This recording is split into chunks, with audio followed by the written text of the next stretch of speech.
जिजाऊ जय शिवराय जय शंभूराजे. मी योगेश व्यंकटराव देशमुख.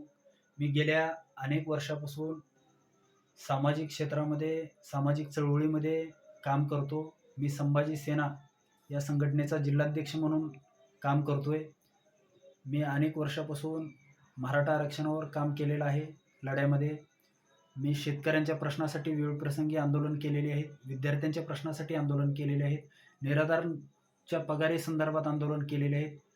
विद्यार्थ्यांच्या शिष्यवृत्ती संदर्भात आंदोलन केलेले आहेत. मी अशा अनेक आंदोलन समाजासाठी मी केलेले आहेत आणि समाजासाठी काम करत असताना वेळप्रसंगी कोणत्याही परिणामाचा मी आजपर्यंत विचार केला नाही. समाजानं ज्या ठिकाणी व्यासपीठ देईल त्या व्यासपीठाचं काम प्रामाणिकपणे करण्याचं काम मी केलेलं आहे संभाजी सेनेच्या माध्यमातून. गेल्या 3 वर्षापासून वाला तालुका रेणापूर या गावामध्ये अवैध दारू विक्रीचं प्रमाण चालू आहे.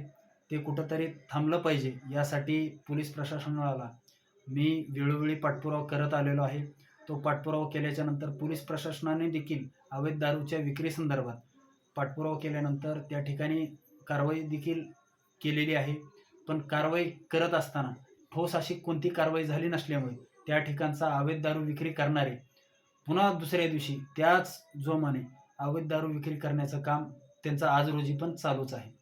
मुळात हे अवैध दारू विक्री करणारे गेल्या 3-4 वर्षापासून अवैध दारू विक्री करतायत.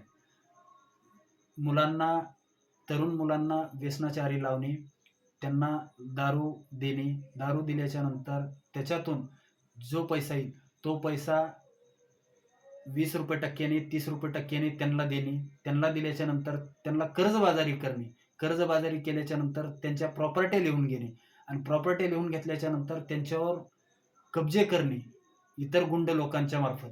हे असा प्रकार अनेक वर्षापासून आमच्या वाल्यामध्ये चालू आहे. ते कुठंतरी थांबला पाहिजे हा उद्देश डोळ्यासमोर ठेवून मी दिनांक 19/7/2025 रोजी या संदर्भात वाला या ठिकाणी माझ्या राहत्या घरी महिलांची वडीलधारी मंडळांची बैठक ठेवली होती. त्या बैठकीमध्ये एकमुखानं मी उपोषण करणार असं सांगितलं होतं.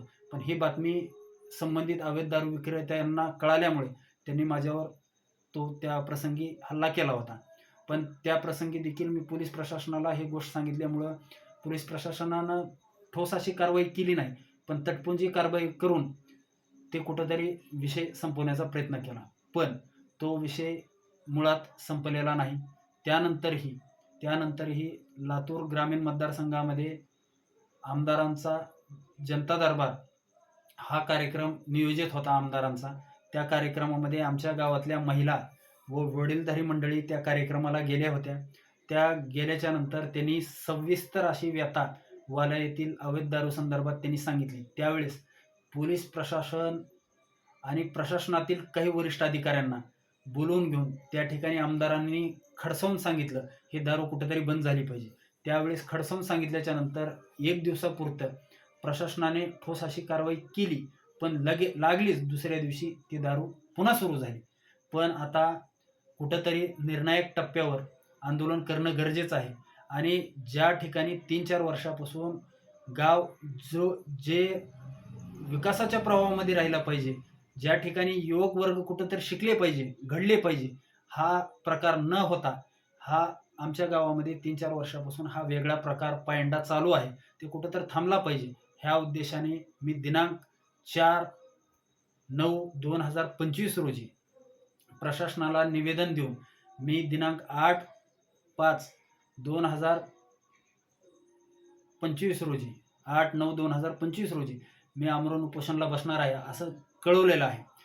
ते बातमी संबंधित अवैध दारू विक्री करणाऱ्या लोकांपासून ही बातमी गेलेली आहे. त्या व्यक्तींनी सर्वत्र काही त्यांच्या आजूबाजूच्या जवळच्या परिसरातल्या लोकांमध्ये एक चर्चेचा माहोल आहे. काही लोकांनी मला निरोप असा दिला आहे की संबंधित अवैध दारू विक्री करणाऱ्या व्यक्तीने पुण्यातून काही गुंड प्रवृत्तीच्या लोकांना तुमची सुपारी दिलेली आहे. ते लोक तुम्हाला आंदोलनाच्या ठिकाणी ज्या ठिकाणी तुम्ही उपोषण करताय त्या ठिकाणी तुम्हाला मंडपामध्ये जाळून टाकण्याचं काम करणार आहे.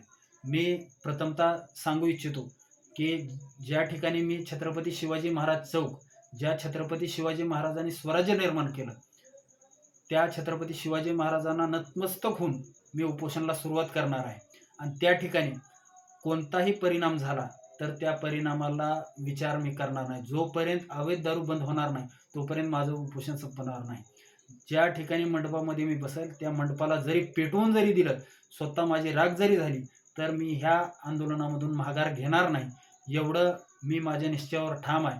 आणि जर या आंदोलनादरम्यान काही अनुचित प्रकार जरी घडला, तर त्याला सर्वस्वी जबाबदार प्रशासन व संबंधित अवैध दारू विक्रेते राहतील, याची नोंद प्रशासनाने बी घ्यावी. आणि जोपर्यंत माझा हा लढा अवैध दारू बंद होणार नाही, तोपर्यंत हा लढा कायमस्वरूपी चालूच राहणार नाही. जोपर्यंत माझा श्वास आहे, तोपर्यंत मी माघार घेणार नाही. जय जिजाऊ, जय शिवराय, जय शंभूराज.